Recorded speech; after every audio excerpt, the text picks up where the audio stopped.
Alors, j'accueille maintenant sur ce plateau Christa Dumas. Bonjour, vous êtes chargée de la mission égalité et responsable de l'espace sanitaire et social à l'université Montpellier 3 et vous organisez le 5e festival de lutte contre les discriminations qui se tient actuellement jusqu'au 19 avril.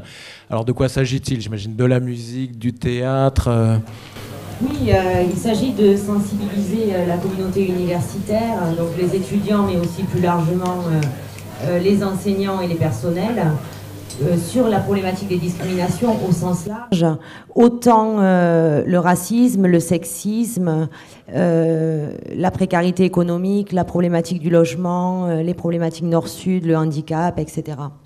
Et donc l'objectif c'est de sensibiliser aussi de manière festive avec des concerts, du théâtre, de la danse, des colloques aussi.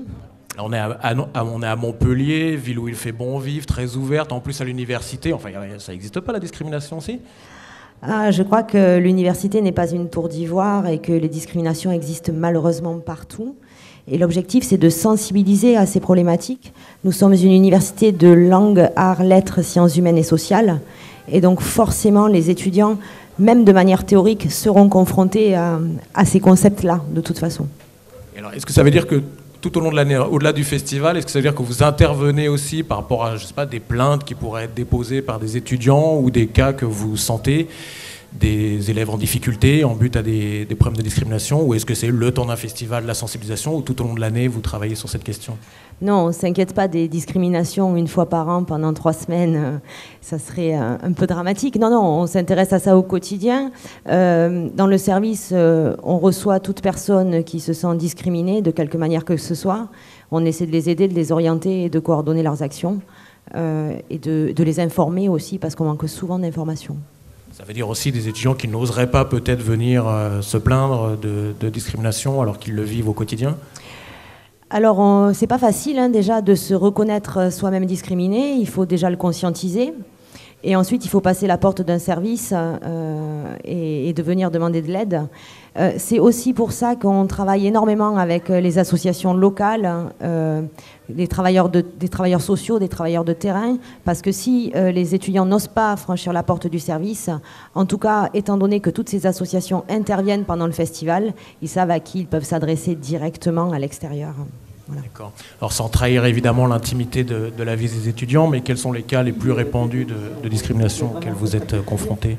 Alors j'entends discrimination au sens large. On a des étudiants qui se plaignent sur leur insertion professionnelle, suivant leur origine sociale, leur lieu de logement, leur origine ethnique ou leur sexe. On a des problématiques de harcèlement, comme partout dans la société. On a aussi des problématiques de violence conjugale. Voilà, on a tout ce qui touche la société en général, la société globale, touche aussi les étudiants et les personnels de l'université. D'accord, il n'y a pas forcément une spécificité de la vie étudiante, peut-être la précarité est peut-être un peu plus forte que dans d'autres domaines de la société? Oui, on a développé aussi depuis quelques années un comité de pilotage de prévention de la prostitution étudiante. Je crois qu'on est assez novateur de l'autre côté de la route de Mende. J'espère que ces problématiques vont se développer sur les 2 autres universités, parce que c'est aussi une problématique, celle de la prostitution des étudiants, liée en partie comme facteur déclenchant à la précarité économique. Et ça, c'est un phénomène nouveau qui se développe de plus en plus? Je ne sais pas si c'est un phénomène nouveau, en tout cas on en parle plus facilement. Et nous on fait des enquêtes depuis quelques années et on essaie de sensibiliser et de prévenir des risques pré-prostitutionnels, dire attention aux étudiants, telle offre d'emploi peut être un danger, telle offre de logement peut être un danger prostitutionnel. Voilà. D'accord. Alors revenons quelques mots sur ce festival.